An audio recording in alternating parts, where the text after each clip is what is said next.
पित्रे ब्रह्मोपदेष्ट्रे मे गुरवे दैवताय च प्राप्याय प्रापकायास्तु नमः श्रीनिधये नमः। नमो वेंकटेशाय।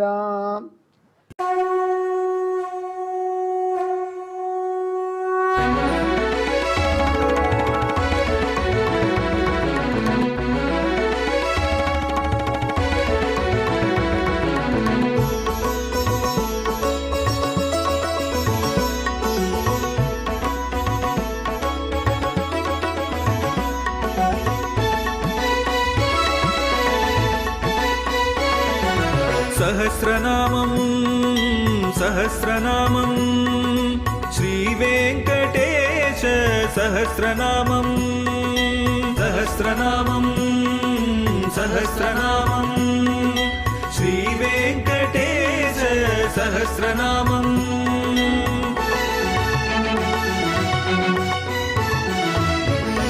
உலகில் கலிவினை தோஷம் அகற்றும் நாமம் சஹஸ்ரநாமம். உயர்வுகளை வாழ்வில் அளிக்கும் நாமம் சஹஸ்ரநாமம். திருமலையில் தினம் அர்ச்சனை நடைபெறும் நாமம் சஹஸ்ரநாமம். திருவேங்கடனின் தரிசனம் காட்டும் நாமம் சஹஸ்ரநாமம். சகஸ்ரநாமம் சகஸ்ரநாமம் श्रीवेङ्कटेश सहस्रनामं सहस्रनामं सहस्रनामं श्रीवेङ्कटेश सहस्रनामं। அன்பர்களே, நாம் இப்பொழுது ஸ்ரீ வெங்கடேஷ சகஸ்ரநாமத்திலே 85வது திருநாமத்தை அனுபவிக்கப் போகிறோம்.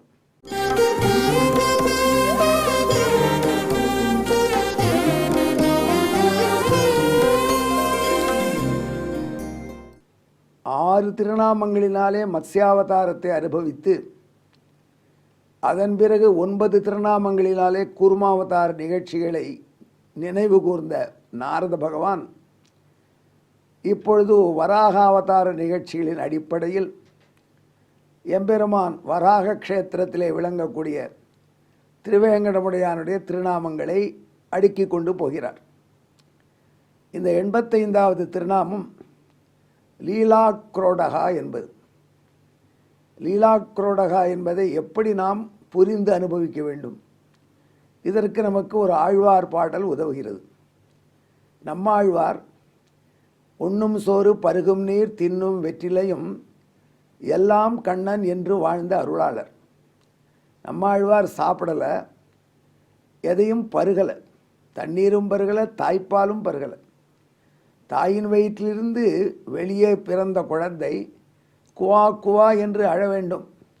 ஆனால் அந்த விதிக்கு, பொது விதிக்கு மாறாக நம்மாழ்வார் தாயின் வயிற்றிலிருந்து இந்த உலகத்துக்கு வந்தபொழுது அழவில்லை, அழவும் இல்லை, தாய்ப்பாலை பருகவும் இல்லை.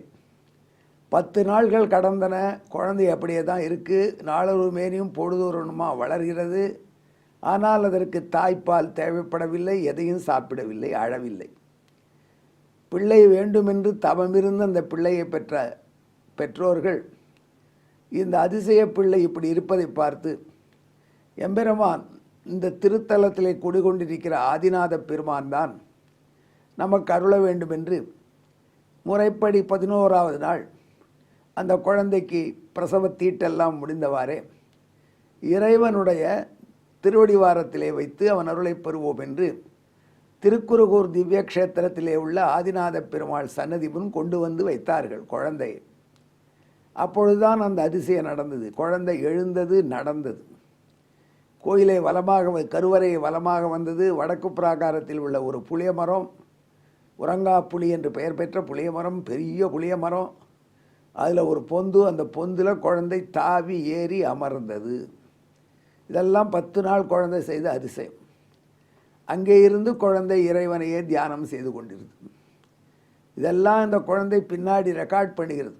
நம்ம ஆழ்வாராக புகழ் பெற்ற பின் மதுரகவி ஆழ்வார் என்கிற சீடர் வந்து சேர்ந்தவாறே அவருக்கு தன் பாடல்களை எல்லாம் சொல்லி பட்டோலை அவரை எழுதும்படி செய்யும் பொழுது நமக்கு இந்த அருள் யாராலே வந்தது, இந்த சிறப்பு யாராலே வந்தது என்றால், பெருங்கேழலார் தன் மலர்கண் புண்டரீகம் நம்மேல் ஒருங்கே பிறழ வைத்தார். வராகமூர்த்தியான ஞானப்பிரான் நமக்கு இப்படி அருள் செய்தான் என்று அருள்கிறார். இன்றும் திருக்குருகூர் திவ்ய கஷேத்திரத்திலே வராக பெருமாள் சன்னதி இருக்கிறது. அது ரொம்ப சிறப்பாக போற்றப்படுகிறது. ஆழ்வாருக்கு இப்படி அருளினான் என்று.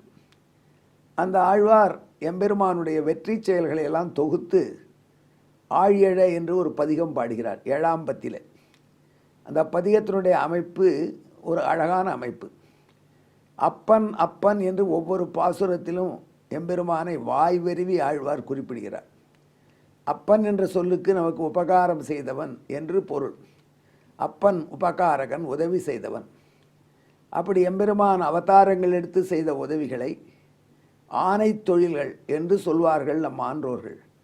அப்படி ஆணை தொழில்களை பட்டியலிட்டு பாடுகிறார் நம்மாழ்வார். அதிலே வராக அவதாரத்தை பாடும் பொழுதும், நான்றில ஏழ்மண்ணும் தானத்தவே, பின்னும் நான்றில ஏழ்மலை தானத்தவே, பின்னும் நான்றில ஏழ்கடல் தானத்தவே, அப்பன் ஊன்றி இடந்து எயிற்றில் கொண்ட நாளே.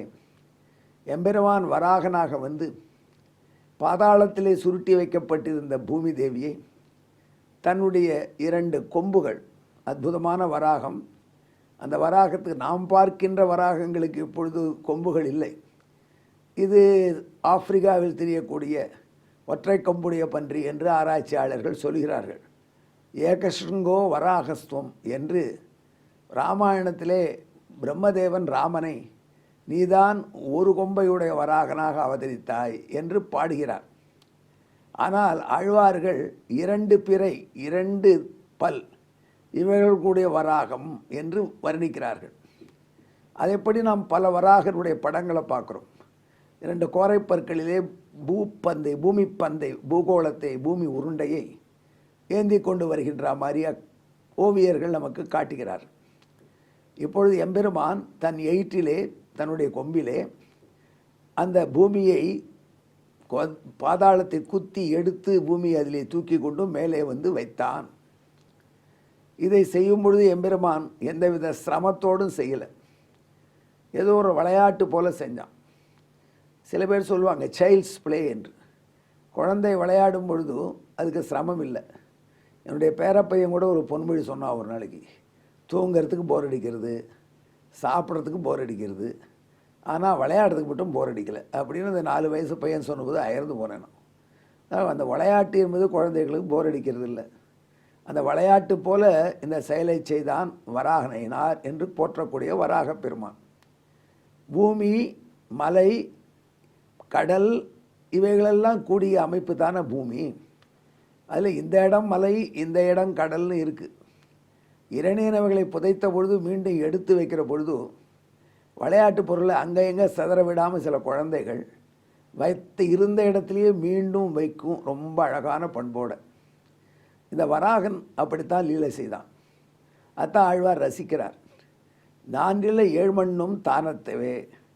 நான்றில என்றால் தங்கள் இடத்தை விட நழுவாது. 7 மண்ணு 7 உலகங்களும் தங்கள் தங்கள் இடத்திலே இருந்தன. பூலோகம், புவர்லோகம், மகர்லோகம், சுவர்லோகம், ஜனலோகம், தபலோகம், சத்தியலோகம் என்று சொல்லக்கூடிய எல்லா லோகங்களும் அவர் எங்கே எங்கே அவைகள் இருக்க வேண்டுமோ அந்தந்த இடத்தை விட்டு மாறாதபடி வைத்தான். நான்றில 7 மண்ணும் தானத்தவே, நழுவாது அவைகள் அவைகளுடைய இருப்பிடத்திலே இருந்தன. பின்னும் 4 7 கடல் தானத்தவை. கடல் மாறலை. கடல் நிலத்துக்கு வந்து நிலம் கடலுக்கு போகலை. நிலம் கடல் என்றெல்லாம் அவைகள் தங்கள் இடத்தை விட்டு நழுவாது தங்கள் தங்கள் இடத்திலேயே முன் இருந்தபடியே இருந்தன. பின்னும் 4 7 கடல் தானத்தவே. அதே போல தான் 7 கடல்களும் அவைகளுக்குரிய இடத்திலே இருந்தன. இப்படி மகா உபகாரம் செய்த வராக பெருமான் ஊன்றி இடந்து எயிற்றில் கொண்ட நாளே, அந்த நாளில் இப்படி நடந்தது என்று ஆழ்வார் ரசிக்கிறார். எனக்கு ஒரு அனுபவம் ஏற்பட்டது. சின்ன வயசில் முதல்ல ஆரம்ப காலத்தில் டால்மியா சிமெண்ட்டில் நான் பயிற்சி பொறியியல் வல்லுவராக ட்ரெயின் இன்ஜினியராக பணியாற்றி கொண்டிருந்த காலம். அப்போ நான் அந்த கல்லூரியிலேருந்து அப்போ தான் வெளில வந்த பையன். அங்கே நிறைய இன்ஜினியர்ஸ் இருந்தாங்க, ரொம்ப ரொம்ப கெட்டிக்காரங்க. அப்போது ஜே டால்மியா பெரிய அவங்கெல்லாம் தங்களுடைய பிஸ்னஸை ஒரு வேள்வியாக செய்தவர்கள், ரொம்ப எளிமையானவர். அவர் வந்திருக்கார், பெரிய டால்மியா வந்திருக்காருன்னு ஆஃபீஸே அமக்கலப்படுறது. அப்போது ஒரு கில்ல ஒரு பைப்பை ஒரு அடி நீட்டினால் தேவலை, அவன் அண்ணா வேலை செய்யும்னு சொன்னாங்க. சூடு வரத்துக்கு கில்ல போட்டு இந்த சிமெண்ட்டை சூடுபடுத்தி அப்புறம் பொடி பண்ணி எடுக்கணும். அதற்காக அந்த ஒரு அடி நீட்டினால் அது எவ்வளோ தூரம் வளையும் டிஃபெக்ட் ஆகும் அப்படின்னு சொல்லுங்கள், ஏன்னா கீழே தொட்டுடக்கூடாதுன்னு பேச்சு வந்தது. அதுக்கு கால்குலேஷன் போடணும். அப்போ இருக்கிறவங்களாம் இவன் தான் ஃப்ரெஷ்ஷாக கல்லூரியிலேருந்து வந்திருக்கான், இவனுக்கு எல்லா ஃபார்முலாவும் டிசைன் ஞாபகத்தில் இருக்குது, இவனை தள்ளி விடின்னு நினச்சிட்டாங்க. டால்மியா முன்னாடி உட்கார்ந்தேன், அவர் சொல்கிறதெல்லாம் போட்டு கணக்கு போட்டு வரேன். அப்போ அந்த கணக்கு போடுறதுக்காக கால்குலேட்டர் கிடையாத காலம். நான் சொல்வதெல்லாம் 1970. அப்போல்லாம் ஸ்லைடு ரூல் தான் எங்களுக்கு. அந்த ஸ்லைடு ரூலு ஒரு பென்சில் வச்சு கால்குலேட் பண்ணினேன். அந்த கால்குலேஷன் போட்டு பென்சிலை என்னுடைய இடது பக்கம் வச்சுட்டு அவர் என்ன சொல்கிறாருன்னு கேட்டேன். மறுபடியும் அவர் ஏதோ சொன்னார், மறுபடியும் அதை எழுதிவிட்டு இப்போது பென்சிலை வலது பக்கம் வச்சேன். அப்புறம் கொஞ்ச நாள் கழிச்சு பென்சில் எங்கேன்னு தொடாவை தொடங்கிட்டேன். அப்போ அவர் சொன்னார், அப்பா தம்பி நீ கற்றுக்க வேண்டியது நிறைய இருக்குது, அந்த பென்சிலை அந்த இடத்துலையே வைக்கணும், இல்லைன்னா பாருது பென்சிலை தொழாவது எவ்வளோ நாள் யாருக்கு வேஸ்ட் பாருது உனக்கு அப்படின்னு சொன்னார். பெரிய அறிவுரை. இதை இன்னும் நான் ஃபாலோ பண்ண பார்க்குறேன், ஏமாந்து போகிறேன். நம்ம பல தடவை என்ன பண்ணுறோம், ஒரு பொருளை எடுத்த இடத்துல திருப்பி வைக்கிறது இல்லை, அப்போ தூக்கி போட்டு போடுற வேலையை எடுத்துன்னு. அப்படித்தான் என்னுடைய நூலகத்தில் இந்த புத்தகத்தை எடுத்து பார்த்து ரெஃபரன்ஸ் எடுத்தாச்சு, அதை மேஜையில் வச்ச எடுத்து மறுபடியும் எடுத்த இடத்துல வச்சா தான் அடுத்த முறை ரெஃபரன்ஸுக்கு அந்த புஸ்தகம் கிடைக்கும். அப்படி பல புஸ்தகங்கள் லைப்ரரியில் ஷெல்ஃப் மாறி போயிடும், அப்புறம் புஸ்தகமே தொலைஞ்சு போச்சுன்னு தவிப்போம். இப்படியெல்லாம் இல்லாமல் எம்பெருமான் விளையாட்டாக செய்தருளினான். ஆகையினால தான் கடல் இருந்த இடத்துலையே மறுபடியும் கடலை வச்சான், அந்த ஸ்தானத்திலே அதை வச்சான். அதே மாதிரி மலை ஸ்தானத்தில் மலையை வச்சான். மாற்றி வச்சுருந்தா என்ன ஆயிருக்கும்? அப்படி இல்லாமல் செய்த லீலை ஒரு பன்றியாக வந்து லீலையாக கூட இவ்வளவு சீருடன் செயல்பட்டார் எம்பெருமான். ஆகையினால்தான் இவனே லீலாக்ரோடன், லீலையினாலே வந்த பன்றி, விளையாட்டு பன்றி என்று நாரத பகவான் ரசித்து வராக க்ஷேத்திரத்து எம்பெருமானுடைய சகஸ்ரநாமத்திலே, திருவேங்கடமுடையானுடைய சகஸ்ரநாமத்திலே 85வது திருநாமத்தை சொல்கிறார். இதுவரை உங்களுக்கு நான் சொன்ன விளக்கம் சுருக்கமாக உங்கள் நெஞ்சிலே பதிய வாய்ப்பாக ஒரு வாய்ப்பாட்டு கவிதையை வாசிக்கிறேன், கேளுங்கள்.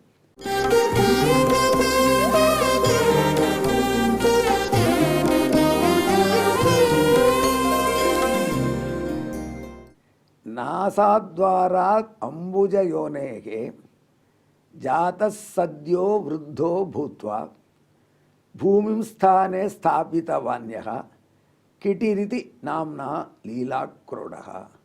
பிரம்மதேவன் மூக்கிலிருந்து, இந்த வரலாறை முன்பே சொல்லியிருக்கிறேன், மூக்கிலிருந்து சிறிய புழு போல வந்து வினாடியிலேயே மாபெரும் பன்றியாக, நெடுவிசும்பனமும் பன்றியாக, மகாவராகனாக தோற்றமளித்து பூமியை மீட்டு கொண்டு வந்து அது இருக்கும் இடத்தில் வைத்த விளையாட்டை செய்த, விளையாட்டாக வராகமாக வந்த பெருமான் என்று குரோடகா என்றால் வராகன், லீலா என்றால் விளையாட்டு, விளையாட்டு வராகன் என்று இந்த திருநாமத்தை சொல்கிறாள். நாமும் வாழ்க்கையில் எடுத்த பொருளை எடுத்த இடத்துல வைக்கக்கூடிய அந்த கட்டுப்பாடும் அமைதியும் திறமும் நமக்கு வாய்க்க இந்த லீலாக்ரோடனை தியானம் செய்து கொண்டு வெங்கடமுடையானுடைய இந்த திருநாமத்தை ஜெபிப்போமாக. லீலாக்ரோடாய நமஹா. நன்றி, வணக்கம்.